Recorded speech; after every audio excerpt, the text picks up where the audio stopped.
like to thank the invitation for being here. It's a privilege, it's an honor, and hopefully it's going also to be a pleasure for me and of course for you. I know you are probably still recovering from last night's dinner. We all are. So I'll try to make this as painless as possible. The name of the presentation is Evolving Art. I'm not sure if you are familiar with the area of evolutionary art, so I'll start by mentioning some of the pioneers of this area, and then we'll take it from there. And really, the first work I want to talk about is the work of Richard Dawkins, which is a well-known biologist. Most of you probably know him, and this work is called Biomorphs.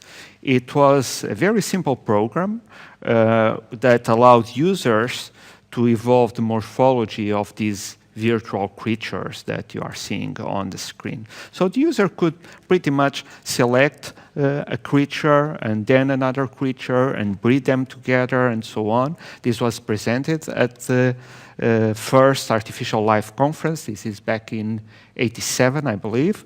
And this was a program that Dawkins created basically to demonstrate evolution in action. And it's a very good demonstration because you quite easily can evolve in organisms, biomorphs, towards your aesthetic preferences and so on.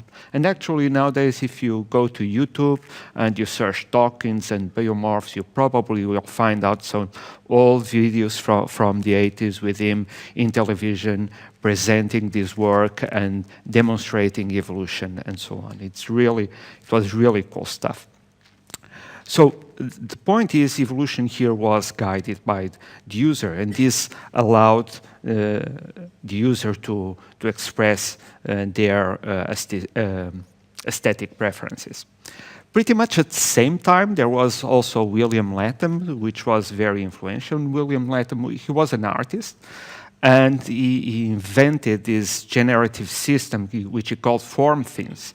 And the entire idea was to begin with simple shapes and then do some perturbations, some modifications, some combinations of shapes and increase the complexity over time. And he started doing this also in the 80s, and he was actually doing all of this by hand, as you can see in the picture.